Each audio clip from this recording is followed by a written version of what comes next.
नमस्कार दोस्तों, स्वागत है आपका आज के इस लेक्चर में। दोस्तों आज हम जानेंगे पीपीपी। पीपीपी क्या होता है? Purchasing power parity.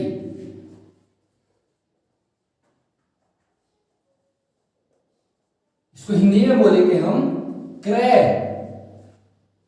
शक्ति समतुल्यता।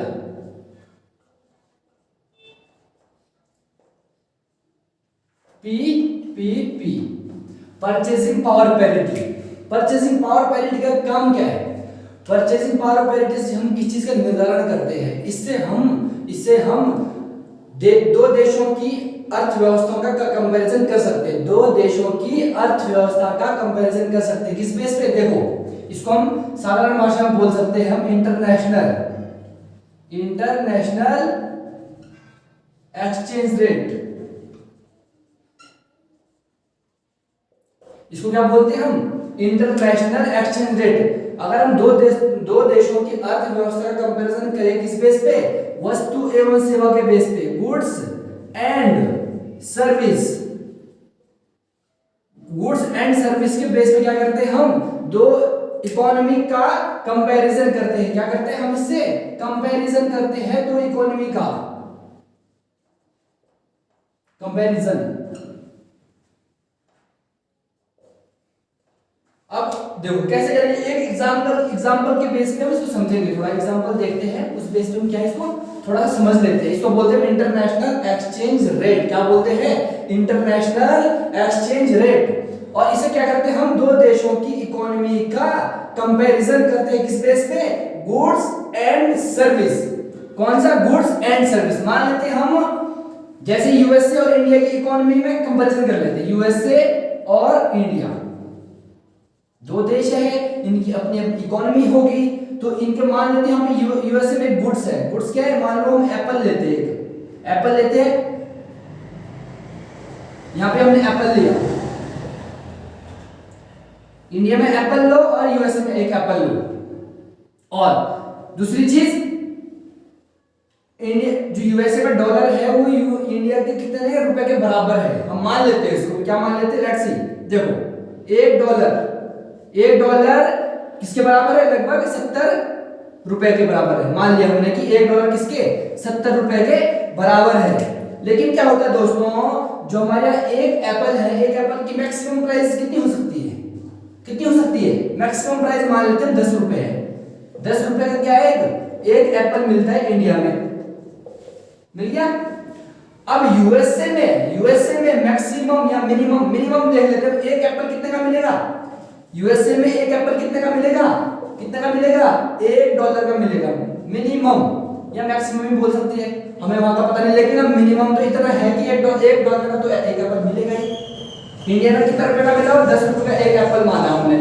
और यूएसए में $1 का क्या? एक एप्पल। अब एक एप्पल लिया हमने यूएसए में। अब यूएसए में तो देखो दोस्तों मित्रों, $1 कितने का मिल रहा है? सॉरी, एक एप्पल कितने का मिल रहा है? एक एप्पल मिल रहा है $1 का। लेकिन इंडिया में एक एप्पल कितने का मिल रहा है? 10 रुपए का। तो ये क्या है? एप्पल गुड्स है ना, है कि नहीं? तो गुड्स है, तो एक ये यूएसए में वो गुड्स कितना है? $1 में, और इंडिया में वो गुड्स कितने का है? 10 रुपए का। तो $1 बराबर कितना है? 70 रुपए है। होता है ना, क्योंकि डॉलर की वैल्यू ज्यादा है और रुपए की वैल्यू कम है। तो इंडिया में दूसरी चीज, इंडिया में क्या? परचेसिंग क्या होती है? ज्यादा होती है, क्योंकि पॉपुलेशन यहाँ की ज्यादा है। पॉपुलेशन ज्यादा है तो परचेसिंग ज्यादा होगी, यहाँ खरीदारी ज्यादा होगी।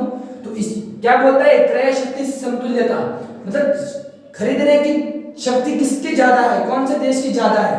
तो अब समझ सकते हो आप, अगर इस बेस पे देखा जाए तो इंडिया की ज्यादा है। क्योंकि देखो 10 रुपए में एक एप्पल खरीद रहा है, तो अगर 70 रुपए में अगर इंडिया एप्पल खरीदे तो कितने एप्पल खरीदेगा?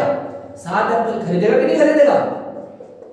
अरे अगर $1 में वो $1 में 70 रुपए होता है, तो 10 रुपए का एक एप्पल है, तो 70 रुपए में कितने एप्पल खरीदेगा वो? 7 एप्पल।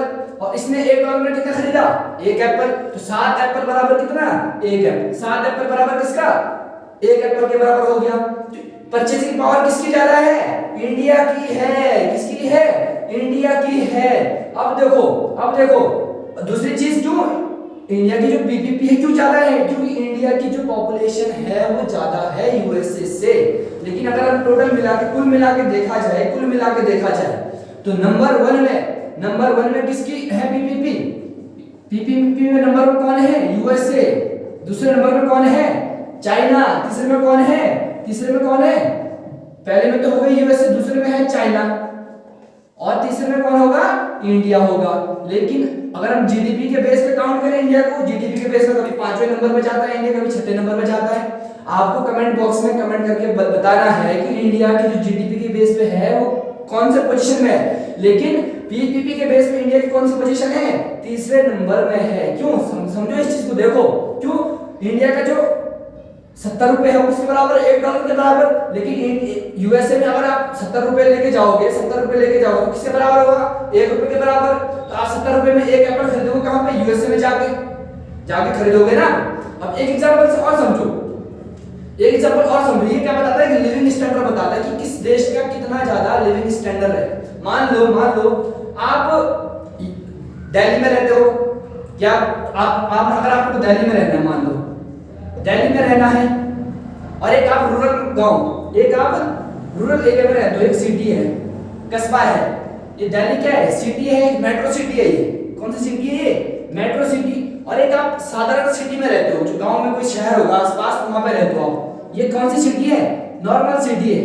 अगर आप यहाँ पे रूम लेते हो, मेट्रो सिटी पे रहना है आपको, अगर मेट्रो सिटी पे रहना है, अगर आपको रूम लेना है, मान लो आपको यहाँ पे 2 रूम सेट लेना है, यहाँ पे आपको कहाँ लेना है? मेट्रो सिटी में 2 रूम सेट, और आपको एक नॉर्मल सिटी में 2 रूम सेट लेना है, तो कितने जो नॉर्मल सिटी में जो 2 रूम सेट है, मान लो आपको 5K का पड़ता है, 5000 का वो वहां रेंट पड़ता है। कहाँ पे?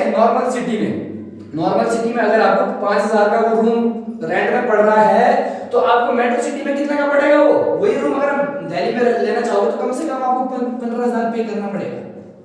15,000 पे करना पड़ेगा। समझ सकते हो 15 के बराबर किसके? 5K के। 15,000 बराबर किसके है? 5,000 के बराबर। ये क्या है? क्रय शक्ति समतुल्यता है रहने की। इससे ये क्या है? क्रय शक्ति समतुल्यता। अब ये क्या बताता है? लिविंग स्टैंडर्ड, जीवन स्तर को निर्धारित करता है। अब इंडिया और यूएसए में रहने का तरीका तो अलग है ना, है कि नहीं? अब इंडिया में रहोगे आप, अपने यूएसए में रहोगे तो बराबर इक्वल तो होगा नहीं, वहां की प्राइस अलग है रहने की और यहाँ की प्राइस अलग है रहने की। इसी बेस पर अगर आप इंडिया में कंपैरिजन करें तो अगर आप दिल्ली में रहोगे तो 15K देना पड़ेगा एक रूम का, 2 रूम सेट का। और अगर आपको किसी रूरल एरिया में रहना है, सिटी पे रहना है, तो आपको वहां 5K पे करना होगा। तो क्या 15K बराबर 5K। तो ये बताता है हमारा क्या? एक जीवन स्तर। किसको शो करता है? ये शो करता है दोस्तों लिविंग स्टैंडर्ड को। अगर आपसे पूछा जाए हम पीपीपी से क्या ज्ञात कर सकते हैं, क्या निर्धारित कर सकते हैं? हम निर्धारित कर सकते हैं लिविंग स्टैंडर्ड को, वहां का जीवन स्तर को कंपैरिजन कर सकते हैं दूसरे कंट्रीज के जीवन स्तर या दूसरी सिटी के जीवन स्तर से हम उसको कंपैरिजन कर सकते हैं दोस्तों। तो ये हमारा क्या है? परचेसिंग पावर पैरिटी हमारा। अब आपको ये जरूर बताना है कि हमारा जो देश है जीडीपी में कौन से पोजीशन में है, जैसे पीपीपी में तो हमारा तीसरे नंबर पे है क्रय शक्ति समतुल्यता पे। धन्यवाद दोस्तों, अब नेक्स्ट लेक्चर में मिलेंगे।